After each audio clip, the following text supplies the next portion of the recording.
Bom, pessoal, hoje foi aplicada a prova da FAMERP 2021 e vamos, antes de resolver aqui as questões, falar rapidamente da prova, né? A prova tinha 10 questões da parte de história e é interessante que 4 dessas questões foram derivadas de um texto que falava da morte de George Floyd nos Estados Unidos e a questão sobre a derrubada de imagens e monumentos, né? Quer dizer, uma prova que dedicou aí 40% das suas questões a um tema bem atual, que tanto tem a ver com a questão do patrimônio histórico, como com a questão do racismo e dos debates atuais da sociedade. Então, a prova que prevaleceu aí o candidato que acompanhou telejornais, acompanhou os debates, estava antenado aí no que está acontecendo e, obviamente, de que forma isso se relaciona com o conteúdo de história. A prova propriamente dita de história começava na questão 21, uma questão que falava do mar Mediterrâneo na antiguidade, e vinha lá: o mar Mediterrâneo foi desde o início da história que conhecemos uma região de intenso comércio, de intensas trocas de bens e experiências, invenções e ideias. Estava ligado pelos navios e pelas caravanas ao resto da Europa e à Ásia. Recebia novidades tanto das ilhas britânicas quanto da China. O que se inventava numa terra distante não demorava a chegar ali. Ou seja, está falando do contexto das trocas comerciais e as alternativas diziam o seguinte: a partir do texto é correto afirmar, é possível afirmar que o mar Mediterrâneo permitiu a constituição de um equilíbrio entre os continentes africano, asiático e europeu, no período que antecedeu a colonização da África. Bom, pessoal, o período que antecedeu a colonização da África, aí a gente tem que pensar na Antiguidade, na Idade Média, mas, especialmente na Antiguidade, se a gente for pensar no contexto do Império Romano, não há esse equilíbrio. O que há é um domínio europeu, de populações europeias, sobre partes da África, partes da Ásia, que fazem ali parte da orla do Mediterrâneo. Então, item A está incorreto. B. Significou mais claramente um importante espaço de conflito e disputa comercial do que de trocas políticas e culturais. O problema aqui é esse claramente. Dizer que a região foi marcada mais pelo conflito e pela disputa do que por trocas, sendo que o texto dá a entender essa integração cultural e essa série de trocas, que não necessariamente tem que ter ocorrido de forma pacífica. Mas o problema aqui é descrever como uma região predominantemente de conflito. C. Concentrou as principais atividades comerciais do mundo, desde a antiguidade até os dias de hoje, e gerou a noção de globalização. O problema do item C é o até os dias de hoje.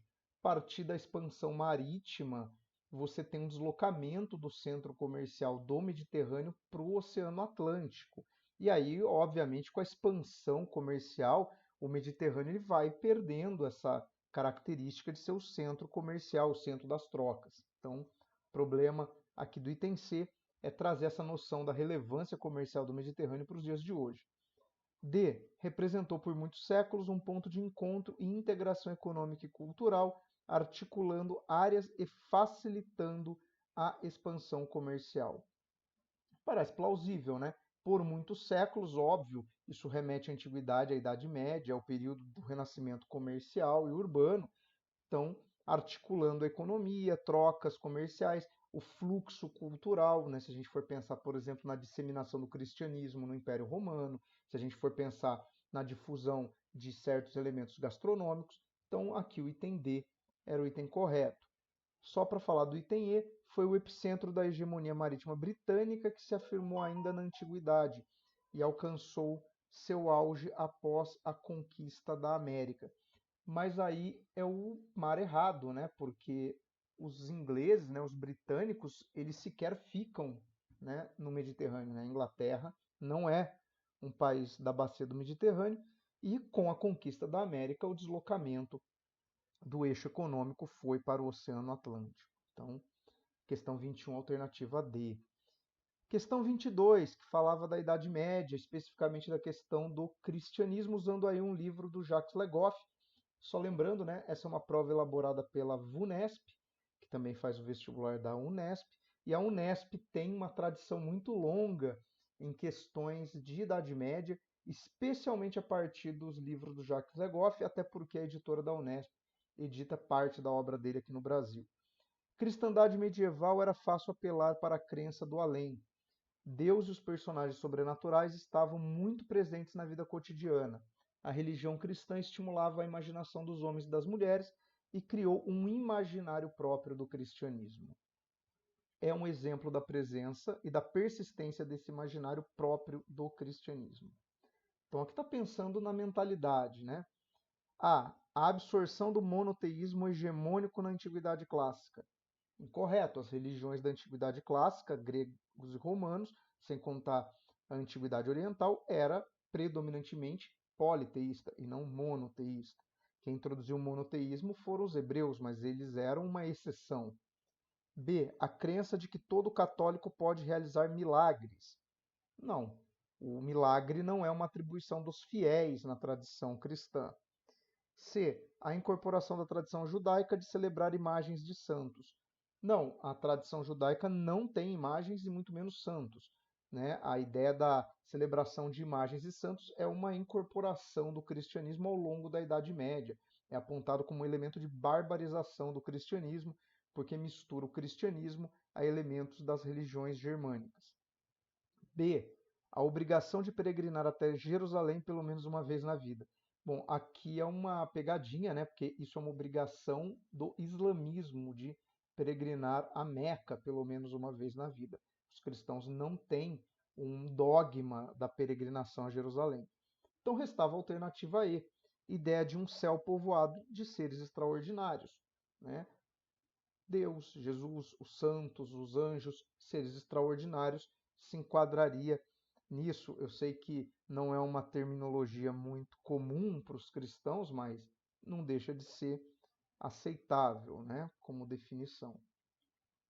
E aí vinham as 4 questões que tratavam diretamente da questão envolvendo George Floyd, racismo e as estátuas. Começava com um texto, que era um texto relativamente longo, mas que remetia a essas 4 questões, então vamos lá. Os protestos antirracismo iniciados nos Estados Unidos após a morte de George Floyd por um policial colocaram o mundo em polvorosa no final de maio. Além dos protestos em solo americano, cidadãos de diversas nações intensificaram a discussão acerca do racismo e resolveram pôr as mãos na massa, literalmente. No último dia 7, em Bristol, Inglaterra, uma multidão enfurecida derrubou de seu pedestal a estátua do traficante de escravos Edward Colson e a jogou no rio da cidade. O ato foi um protesto contra a reverência a personalidades históricas cuja conduta é atualmente considerada condenável. Na Bélgica, os moradores da cidade de Antuérpia agiram de forma parecida. Na semana passada, os belgas vandalizaram e removeram a estátua do rei Leopoldo II, lembrado sobretudo por ter colonizado o Congo belga. Aqui, pessoal, só um parêntese, né? O chamado Congo belga originalmente não era uma colônia da Bélgica. Era uma área da África que era compreendida como uma propriedade pessoal do rei Leopoldo. Então você vê a questão do vínculo pessoal dele com o imperialismo, com a questão da submissão de uma população africana a uma população europeia. O Brasil não ficou atrás na discussão e nem poderia, diante do fato de ter sido o país das Américas que mais recebeu escravos entre os séculos XVI e XIX.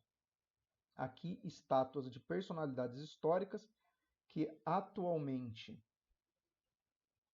seriam julgados pelos mais diversos crimes habitam cidades de todos os tamanhos. Bom, então é um texto, né, da Sabrina Brito, né, que saiu na revista Veja, que consegue ali juntar a questão do George Floyd, o início dessas manifestações, repercussões na Europa e puxa já para o Brasil para a gente analisar também a relevância desse debate aqui. Questão 23. No caso brasileiro, alguns dos principais alvos de protesto são estátuas e monumentos dedicados a. Bom, no Brasil, a grande polêmica, né, e inclusive essa semana tem um projeto de lei que foi apresentado, né, para remoção de estátuas, né? Inclusive, posteriormente eu vou fazer um vídeo aqui no canal sobre isso. É sobre um personagem muito específico do Brasil, né? Que são os bandeirantes, né? Então aqui a gente já pode considerar que a alternativa correta vai ser a alternativa B, era até uma questão simples. Mas vamos lá, o item A. Presidentes do período militar brasileiro, uma vez que lideraram ação repressiva contra opositores, consolidando um regime de caráter ditatorial no país. Pessoal, embora algumas pessoas possam questionar homenagens públicas feitas aos presidentes do período militar, não é tão usual ter estátuas deles nas cidades, como é mencionado no texto, e também não se enquadra na temática, que é uma temática de conflitos étnicos, da questão da escravidão. Então, o texto dava muito essa brecha, né? Então, olha o B, que é a alternativa correta. Bandeirantes, uma vez que atuaram na captura de nativos e na destruição de quilombos, contribuindo para a ampliação e manutenção do trabalho compulsório na colônia. Sim, são os personagens que são homenageados, tem a estátua do Borba Gato e a estátua dos Bandeirantes no Parque do Ibirapuera, em São Paulo, que já foi inclusive alvo de pichações, por conta dessa hostilidade em relação às homenagens dos bandeirantes. Sem contar nome de rodovias, né? Raposo Tavares, Fernão Dias, Anhanguera, Rodovia dos Bandeirantes. Então, quer dizer, a gente tem uma profusão de homenagens, especialmente aqui no estado de São Paulo. Políticos associados a casos de corrupção, uma vez que dilapidaram recursos financeiros do país, inviabilizando a superação da crise econômica e a implementação de programas sociais. Não, a gente não costuma fazer no Brasil homenagens públicas a políticos recentes, não é tão usual, né? E também não entra nessa questão étnico-racial. Jesuítas que atuaram nas missões e reduções dos indígenas das colônias, uma vez que converteram nativos ao catolicismo, impedindo a livre expressão da religiosidade e das manifestações culturais desses povos. Não, a crítica aos jesuítas até pode existir em termos culturais, mas, de novo, né, não é alvo desse tipo de ação. E aí fala dos militares e civis que participaram da Guerra do Paraguai, né, por conta da dizimação da população paraguaia. Mas não, né, o Brasil, inclusive, trata a Guerra do Paraguai já como algo bastante distante, não temos tantas homenagens públicas também. Há também que se fazer todo um questionamento sobre a exaltação de certas figuras ligadas à Guerra do Paraguai, mas não é a temática abordada no período atual. Seria então a alternativa B, que trata dos bandeirantes, né, que é uma questão relativamente fácil. Bom, na sequência temos a questão 24, que fala da Bélgica, né, e aí já puxa para a questão do imperialismo europeu. Os protestos ocorridos na Bélgica colocam em questão a colonização europeia na África ocorrida. Bom, aqui vai falar do colonialismo em geral, embora puxe, né, pela Bélgica, mas vai falar do contexto mais amplo. Séculos 19 e 20, cronologicamente está correto, marcada principalmente pela concorrência entre potências europeias e os Estados Unidos, pela hegemonia nas áreas do norte e centro da África. Pessoal, o período está correto se a gente pensar no neocolonialismo, o incorreto aqui é a participação dos Estados Unidos nesse processo. O imperialismo americano nesse período é direcionado para áreas da América Latina e não é do tipo neocolonial. B. Séculos 16 e 17 e voltada prioritariamente à obtenção de escravizados e ao controle de postos comerciais nos litorais atlânticos e índico do continente.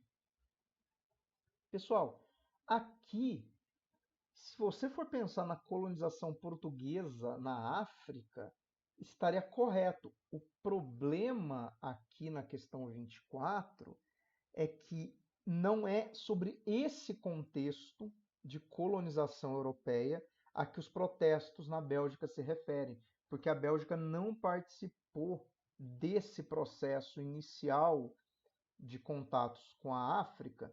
Na verdade, isso aqui seria algo só da participação portuguesa, que teria muito a ver com a questão do tráfico negreiro para a América e tal, mas não é esse o contexto que liga com o que ocorreu na Bélgica. C. Séculos 19 e 20, marcada pela difusão de teorias raciais que afirmava a superioridade branca sobre os africanos e pela disposição de obter minérios, matérias-primas e recursos energéticos. Esse é o retrato correto do que se fez, por exemplo, no Congo belga. Inclusive, o rei Leopoldo II era grande difusor, grande entusiasta dessas teorias raciais. Eu vou colocar aqui no card um vídeo que eu tenho aqui do canal que eu falo sobre essas teorias raciais e, né, eugenia, a ideia do fardo do homem branco, da superioridade racial. É isso que se liga tanto a temática do texto, que aborda a questão racial, como o caso específico do colonialismo belga. Então, é o item C, embora o item B se refira também a uma participação europeia na África, mas em outro contexto. Item D. Nos séculos XVI e XVII, e voltada à afirmação do controle europeu no comércio da região mediterrânea e ao esforço de ampliação de circulação de mercadorias através do Oceano Atlântico. De novo, está fora do contexto, né? O mesmo problema que teremos no item E, séculos XVI e XVII, voltado ao estabelecimento de rotas marítimas em direção às Índias e abertura de caminho terrestre de travessia do Saara. Não, fora do contexto. Então, todas as que falavam do século XVI e XVII, o grande problema era anacronismo. 25. As manifestações provocadas pela morte de George Floyd nos Estados Unidos evidenciam a reação de amplos setores da sociedade à persistência de práticas racistas no país. Que é para completar, né? Mesmo após conquistas obtidas nos anos 60 pelos movimentos pacíficos ou violentos em defesa dos direitos civis.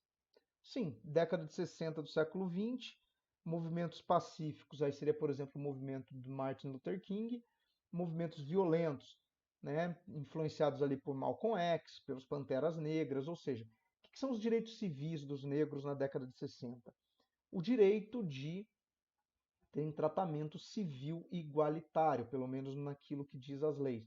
Poderem se casar com pessoas de outras etnias, poderem frequentar os mesmos espaços, né, escolas, universidades, restaurantes, teatros, sentar em banco de ônibus, né? Não podemos esquecer o caso da Rosa Parks, né, que é presa por se sentar no banco de ônibus, sendo que a lei proibia que negros fizessem isso. Então, o contexto é esse, né? A década de 60 nos Estados Unidos, você tem uma série de conquistas legais para os negros, mas essas conquistas legais não dão conta de você vencer o chamado racismo estrutural, quer dizer, a sociedade continua muito racializada, a forma como a lei é aplicada nos Estados Unidos reflete muito isso, né? A população carcerária é predominantemente negra, num país em que a população negra não chega a 15% da população total. Isso é um elemento importante, né? A gente sempre tem que lembrar que nos Estados Unidos, os negros, eles são minoria numérica. Eles não são meio a meio da população. Então, quer dizer, eles têm todo um sistema que os mantém ali sob um certo controle e, inclusive, fisicamente, eles acabam sendo hostilizados por uma maioria, né? Óbvio que grande parte dos brancos, né, dos não negros nos Estados Unidos não são necessariamente racistas, violentos, mas o racismo estrutural está impregnado, né? Então é esse o grande problema, não só lá como no Brasil, né? B. Embora o avanço econômico norte-americano nos anos 90 tenha eliminado as diferenças socioeconômicas entre brancos e negros. Não, tanto aqui como lá, a população negra é predominantemente mais pobre do que a população branca. Então, quer dizer, você tem menos negros nos Estados Unidos do que brancos, mas eles são a maioria dos que estão encarcerados e, se você for aos bairros periféricos, né, os bairros mais humildes, você vai ver uma concentração grande de negros. Então, proporcionalmente, tem mais negros pobres. C. Proporcionado em grande medida pela vitória em 1865, ao final da Guerra de Secessão, o sul escravista sobre o norte abolicionista. Bom, duplamente errado. Primeiro que o sul foi derrotado, isso leva inclusive ao fim da escravidão nos Estados Unidos, e não haveria como você dizer que isso influenciaria hoje, porque tem uma série de coisas depois, né? D. Apesar da proibição presente na Constituição desde 1783, a organização e a atuação de grupos supremacistas brancos. Bom, Isso aqui é confuso porque a atuação de grupos supremacistas brancos nos Estados Unidos é algo que persiste, né? Você tem as manifestações, né? O pessoal em Charlottesville, o pessoal fazendo saudações neonazistas, o pessoal fazendo uso de símbolos da Ku Klux Klan, né? Quer dizer, isso nunca foi efetivamente proibido nos Estados Unidos. E gerada sobretudo pela eliminação em 2017 do primeiro ano do governo Trump de diversas leis de combate ao racismo. O governo Trump não revogou leis de combate ao racismo, né? A questão do Trump com o racismo é simbólica. É muito o discurso, né? Por exemplo, o discurso de negar que isso é um problema, de negar que há uma polícia em algumas regiões dos Estados Unidos que é muito racista, né? E basicamente de endossar comportamentos racistas, né? Tem várias declarações do presidente Donald Trump, não só contra negros, né, mas contra latinos, contra imigrantes. Quer dizer, você tem uma série de questões ali que desembocam no tipo de evento que a gente viu agora no último dia 6, né? Onde você tinha, por exemplo, um homem que invadiu o Capitólio com uma camisa que fazia referência ao Holocausto judeu, né? Fazia referência ao campo de concentração de Auschwitz. Então, quer dizer, existe uma questão racial nos Estados Unidos que é marginal às leis. Embora existam leis, esses grupos agem com grande liberdade, aparentemente, no país. Né? E, seguindo, tinha uma última questão, que era 26, né, que fala da polêmica, né, da derrubada de estátuas, né, demonstra a importância de reconhecer que ideias e princípios políticos são atemporais e podem ser aplicados a qualquer experiência ou período histórico. Não, pessoal. É, as ideias, né, os princípios não são atemporais. Né? A prova disso é que a gente pode questionar isso. Né? Então, por exemplo, aquilo que era aceitável no século XIX não é necessariamente aceitável no século XXI. Então, por exemplo, um traficante de escravos no século XIX era uma pessoa que gozava de prestígio social. Hoje é alguém que é encarado como, putz, o cara cometia algo que é imoral. Então, não existe essa ideia de atemporalidade, né? B.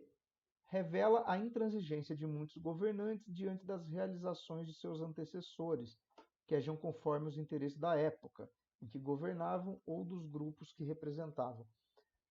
Aqui o problema é que isso não é uma atitude que parte dos governantes. Isso é uma atitude que parte da população.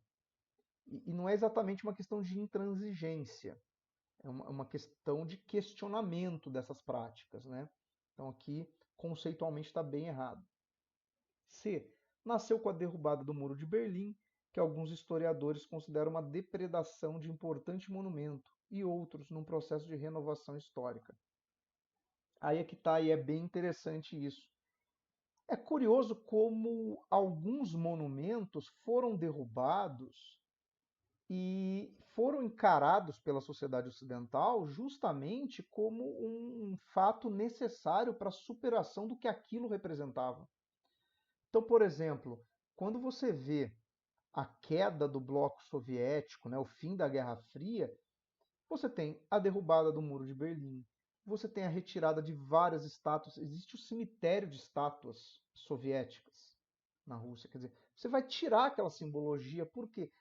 Porque a manutenção daquela simbologia se torna incompatível. Não faz sentido você ter, num país que se torna capitalista, e é onde você passa a ter um governo que expressa um certo sentimento antissocialista, você tem uma estátua do Lenin no meio da praça. Então, quer dizer, isso foi retirado e a sociedade ocidental, inclusive, comemorou esse tipo de retirada. Vou dar uma dica, eu ia usar isso no próximo vídeo, mas no início daquele filme Náufrago, do Tom Hanks, é interessantíssimo porque você tem uma cena em que o carro da FedEx, que é um símbolo do capitalismo norte-americano, né, uma empresa norte-americana, anda pelas ruas de Moscou. E você vê em destaque símbolos da União Soviética sendo tirados. Tem algo que é tirado de uma parede. Aquilo é muito simbólico do filme, quer dizer, é a vitória do capitalismo sobre um regime soviético. E isso nunca foi levantado aqui como, nossa, que horror, estão depredando o passado da União Soviética. Não, isso era visto como a retirada de uma simbologia que não fazia mais sentido. Por que eu não posso usar a mesma lógica, então, pensando numa estátua que exalta o comércio de escravos, sendo que é algo que nós, como sociedade, não consideramos mais aceitável? Então, é esse o problema. Isso não parte do Muro de Berlim. Os historiadores não consideraram uma depredação. Inclusive, tem uma parte do Muro de Berlim que é preservada, é grafitada, né? Tem os grafites. Fica lá não só pela questão histórica, mas pela questão estética também, né? Porque tem essa questão da arte urbana. D. Ganhou bastante intensidade a partir da circulação de notícias pelas redes sociais e envolve debates importantes acerca da preservação ou revisão da memória histórica. É esse o debate. Por que ter a estátua? O que ela representa? E a retirada dela simboliza o quê? O que a gente quer com isso? E a questão aqui das redes sociais tem mais a ver com essa globalização do debate. Quer dizer, você pega um evento lá em Bristol, né, os caras jogando a estátua fora, né?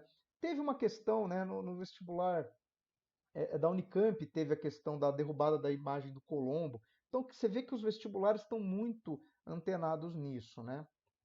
Então, quer dizer, é esse o debate. Então aqui a alternativa correta é a alternativa D. E foi intensificada durante o processo de globalização econômica e resulta da percepção de que, no mundo articulado, as experiências históricas dos diversos povos são idênticas. Não, as experiências históricas não são idênticas. Você pode ter uma circulação de ideias que acaba tendo eco em alguns lugares onde você tem problemas semelhantes. Então, por exemplo, nos Estados Unidos, o problema é homenagear general da Guerra Civil, né? Foi esse o protesto em Charlottesville. Na Europa, é homenagear líderes racistas. No Brasil, a gente tem a questão dos bandeirantes. Mas, por exemplo, em outros lugares onde você não tem esse tipo de dilema, essas ideias são mostradas, mas elas ecoam de forma diferente. Então, aqui era a alternativa D. Mas muito legal essas questões que abordam essa temática. Bom, e aí o vestibular volta a questões, vamos dizer assim, de conteúdo mais tradicional. Opa, deixa eu mudar a câmera, mudei ela de lado errado. Bom, aqui a questão 27 fala do período regencial, né? E ele pede, na verdade, para você mencionar quais dessas rebeliões aqui se enquadravam, né, naquele período que vai de 1831 a 1840. Então aqui é uma questão bem conteudista, né? Então vamos lá. A. Confederação do Equador e trabalhistas, como a greve geral no Rio de Janeiro. Bom, a Confederação do Equador é 1824, é primeiro reinado, né? E greves trabalhistas, né, greves operárias é algo já do século XX. B. Sabinada, correto, é uma das revoltas do período regencial, mas os protestos anarquistas em São Paulo, isso é referência à greve geral 1917, então está fora. Farroupilha, caráter regionalista, né? Aqui, né? Caráter regionalista. Farroupilha, né? Em tentativa de independência do Rio Grande do Sul. E étnico-religiosas, como a Revolta dos Malês. Também correto, né? Uma rebelião de escravos africanos, né? Então tem as questões étnicas e religiosas, porque eles eram diferentes dos brancos. D. Conjuração Baiana, é do período colonial, e emancipacionistas como a Inconfidência Mineira, também do mesmo período, né? E aí, Revolução Constitucionalista, 1930 e 2, né? Isso tem a ver já no governo Vargas, e de gênero, como a luta pelo voto feminino, também não é um movimento do século XIX. Então aqui é uma questão bem simples, né? Muito conteudista, mas um conteúdo bem simples, alternativa C. E aí tínhamos uma questão que falava de Primeira Guerra Mundial, né? Perguntava sobre os dois contextos de guerra mundial, né, na questão 28, e perguntava o seguinte: por que que elas são caracterizadas como guerras mundiais? A. Originaram-se do confronto ideológico entre Estados Unidos e União Soviética, que juntos mantinham hegemonia sobre países de todos os continentes. Não, aqui o item A fala da Guerra Fria, né, que surge justamente no pós-Segunda Guerra Mundial. Então não tem nada a ver com a denominação Guerra Mundial. Resultado de movimentações expansionistas e confrontos armados entre os países europeus nos territórios coloniais da África, América, Ásia e Oceania. O problema é que não começou nesses territórios, né? Não houveram conflitos europeus nesses 4 continentes. Então, não inclusive na América você não tem batalhas, né, em uma das guerras mundiais. C. Países de todos os continentes acompanharam o desenrolar das lutas e apoiaram um dos lados da disputa, embora os combates tenham se resumido ao território europeu. Muita gente pode ter caído nessa questão, mas temos que lembrar que houve conflitos na África, né, em alguns territórios coloniais, tanto da África como da Ásia, e no caso da Segunda Guerra Mundial, você tem a Guerra do Pacífico, entre os Estados Unidos e o Japão. Então, não é uma guerra exclusivamente em território europeu. D. Envolveram apenas as grandes potências econômicas europeias, mas os combates impediram a continuidade do comércio internacional. Aqui no item D, a gente tem que lembrar que você tinha a participação dos Estados Unidos nas duas guerras, então já inviabilizava, né? E você tinha também alguns países de fora do contexto europeu que acabavam se envolvendo, né, por serem ainda colônias, né, do Império Britânico, alguns países que foram ocupados, então suas populações acabaram se envolvendo de uma certa forma. Então, não tem a participação do Brasil na Segunda Guerra Mundial, do Canadá, então tá incorreto. Então sobrava aí, né? Seus impactos e efeitos políticos e comerciais alcançaram todos os continentes. Sim, né? Porque afetou todo o comércio mundial, embora os combates tenham transcorrido predominantemente, olha que interessante, predominantemente no hemisfério norte. Sim, porque foi basicamente no norte da África, na Europa, né? Sobretudo a Primeira Guerra Mundial. Então, predominantemente, né? Não exclusivamente. Então, aqui era a questão E. Alternativa E, quer dizer. E na 29, olha que curioso, né? Uma imagem do JK dentro de um carro de fabricação nacional. Interessante o vestibular acontecer justo hoje, né?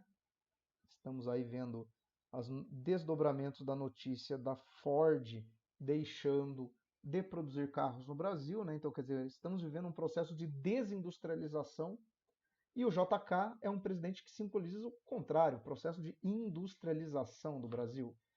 Então, aqui, o que essa foto representa, né? Era o processo de industrialização do país, né?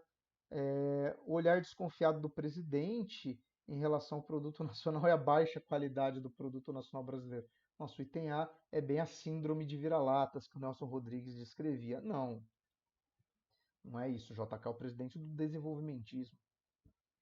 Presidente como condutor do país e a expansão da indústria de bens de consumo duráveis no contexto do desenvolvimentismo. É isso, né? O JK, presidente associado à expansão da indústria. Esforço de impedir a participação de capitais estrangeiros, não porque ele atrai multinacionais para o Brasil. Satisfação do presidente pelo cumprimento de todas as metas do plano de 50 anos em 5, não, ele cumpriu aproximadamente metade das metas. Isolamento político do presidente e o fracasso do esforço de uma indústria com tecnologia 100% nacional.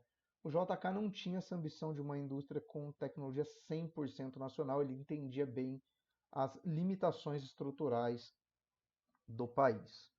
Então aqui é o item B. E a última questão, uma questão também bem de atualidade, falava dos protestos no Brasil em 2013. Então lá, um texto do Marcos Nobre. As revoltas de junho não têm lideranças, palanques nem discursos. As passeatas se formam, se dividem, se reúnem sem roteiro estabelecido. Bom, isso é bastante questionável, mas tudo bem. É a interpretação dele. É difícil até prever onde vão surgir e ganhar corpo. Organizam-se a partir de catalisadores nas redes sociais e no boca a boca das mensagens de texto. Tão importante quanto se sentir fazer parte é fazer sua própria manifestação. É encenar individualmente sem diluí-la no coletivo, sem colá-la em uma liderança ou grupo. Bom, falando que isso é um pouco questionável, porque depois nós percebemos que surgiram pessoas que se diziam lideranças ou que eram as pessoas que, né, mobilizavam essas manifestações. A partir do texto é possível afirmar que as revoltas de junho de 2013 no Brasil, então toma cuidado, aqui é a opinião do autor, a partir do texto, né? Se você concorda ou não com Marcos Nobre, aqui não é o caso. Assumiram postura anti-institucional e ampliaram-se com a divulgação dos protestos através de meios eletrônicos. É isso. É aquela questão do apartidarismo que esses movimentos alegavam ter. Né? Não são vinculados a partidos, não são vinculados a instituições, são movimentos aparentemente espontâneos da população. Então, né, aqui é o item A. Iniciaram-se nos protestos sindicais? Não foram sindicatos que organizaram isso, não partiu do movimento operário, então já está inviável. C. Demonstraram a insatisfação dos jovens com a dificuldade de acesso à tecnologia de ponta e organizaram-se de forma articulada e pacífica. Bom, não é um problema dos jovens com a tecnologia. Então, aí é a crítica, né? Pacífico, ok, né? Não havia uma proposta violenta, isso não é, mas organizavam-se de forma articulada, né? A gente começa a perceber uma coisa coesa ali, né? Um padrão nesses movimentos, mas não é o que o Marcos Nobre percebia na época, né? Rejeitaram as demandas de indivíduos ou grupos específicos e reivindicaram mudanças na política econômica governamental. Aí é que está. Não havia essa ideia, né, de uma afronta a grupos específicos, era aquela coisa meio genérica, né? Acabava sendo tudo muito comum ali, anticorrupção e tal. Então, mas não havia essa ideia de uma mudança econômica. Eles queriam mudar o governo. Era contra o governo, não contra a política econômica do governo. Não era isolado isso, né? E representaram uma guinada conservadora e foram controlados por membros de partidos políticos de direita. Aí é que está. E aqui talvez onde tivesse alguma dúvida para alguns candidatos. O Marcos Nobre não aponta isso. Por quê? Porque as lideranças desses movimentos não estavam vinculadas a partidos políticos na época. Eles se vincularam a partidos políticos depois. E aí sim, vários se vincularam a partidos políticos que eles se auto-intitulam de direita.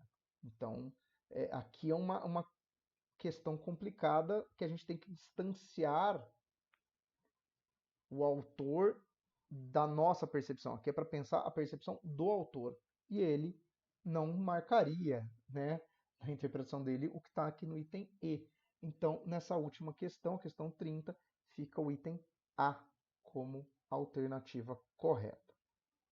Bom, pessoal, essa foi a prova 2021 da FAMERP, né? Espero que tenha sido bem tranquilo para vocês e nas próximas provas a gente faz outras resoluções.